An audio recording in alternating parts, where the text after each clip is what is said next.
we are going to be looking at how to find the area under a curve. So in this lesson, you're going to need to remember some things from pre-cal. You're going to need to remember the summation. You don't need to know how to derive these, but you'll want to remember a few basic summation formulas, and these are in Appendix E. You're going to actually need to use those more in section 5.2, but we see this summation term notation here in section 5.1. We're going to be looking at limits again, and you want to remember to start thinking in terms for this whole chapter. Remember sequences and the notation in which sequences were presented. So remember, a sequence is just a function whose domain is the natural numbers 1, 2, 3, etc. And you would often see it denoted as, a sub n equals some formula involving n. So here's a refresher on using that summation notation.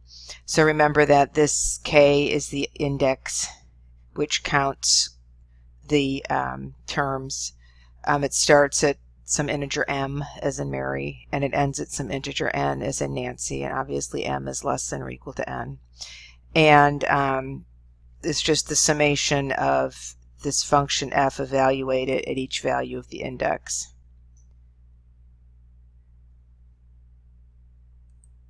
So we want to find the area under a curved region. So for instance, we have f of x equals x squared here on the interval 0 to 1.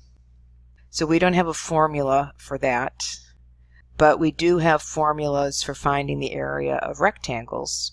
So what we're going to do is try to approximate this area by using rectangles. So let's start off with one rectangle. So that's not the best estimate of the area, obviously. Here the area is, this is a 1 by 1 rectangle, which gives us an area of 1.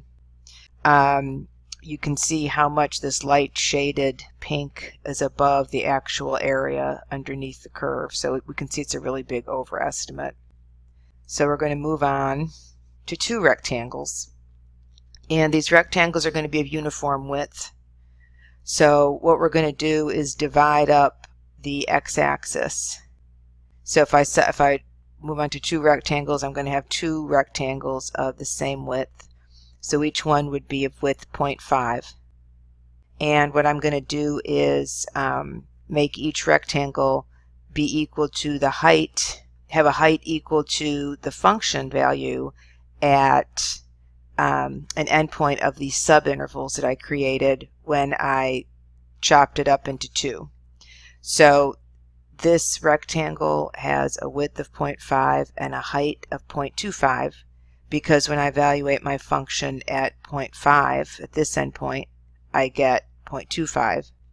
And this rectangle has an area of 0.5 times the height here, which is this function evaluated at 1, which is just simply 1.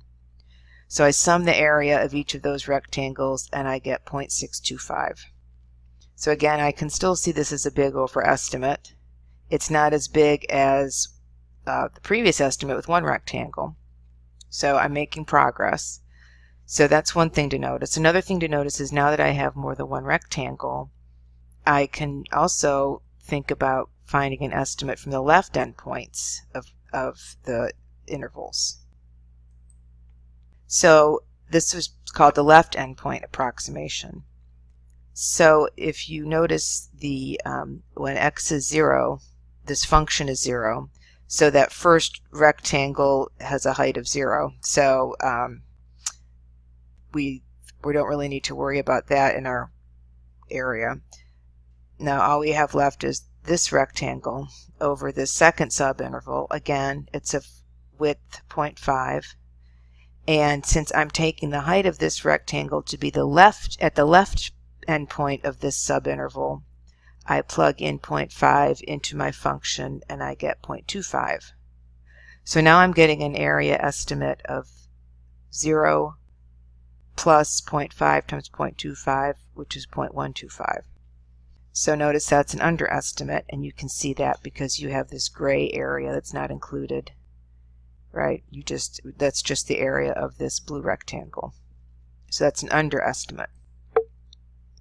So now we're going to move up to 4, and we see that that's a better estimate. So now I'm chopping up the interval into 4 subintervals, and each subinterval is going to be of width 0.25. So I'm going to call that delta x. And delta x is just the difference in the length of the interval, so the difference in the right endpoint minus the left endpoint over the number of rectangles. So my delta x is 0.25, and so if I'm going to take a right point approximation, I'm going to evaluate the function at the right endpoint of each of these subintervals and multiply it by the width of each subinterval to get the area of each rectangle. So I have f of 0.25 is 0.0625, f of 0.5 is 0.25, etc. These are my heights. And my width is always 0.25. And so summing those areas, I get 0.46875.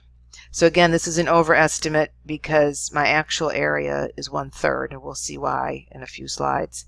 But it's better. It's gotten better than the other one. And we do the same type of thing again with 4 rectangles with the left endpoint. Again, we get an underestimate, and the height of our rectangles are now coming from that left endpoint of each subinterval, and the width is that uniform delta x, which was 0.25. So my underestimate's getting better as well.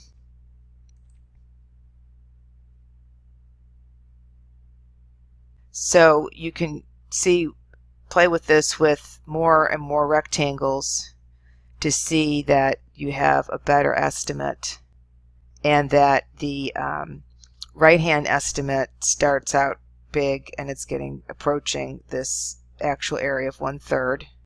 So when R is 1, that gives you a right-hand estimate. When L is 1, that's going to give you a left endpoint estimate.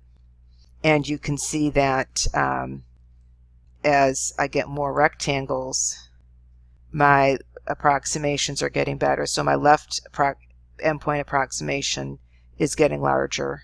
My right endpoint approximation is getting smaller, and they're both approaching this one. So that leads us to think about limits. So we're going to be looking at the limit as n goes to infinity, because we've seen as we get more and more rectangles, our delta x gets smaller and smaller, and our overage for our right-hand estimates are going to be getting smaller and smaller, and the under for the left-hand estimates going to be getting smaller as well. So one thing to notice, f of x equals x squared is an increasing function, so the right-hand estimates are always going to be overestimates, because the right endpoint of a subinterval is always the maximum value on that subinterval. So that rectangle, you're going to have this piece left over that's not included. And likewise, the left-hand endpoint will always be an underestimate, because this is an increasing function. It's going to be the opposite when you have a decreasing function.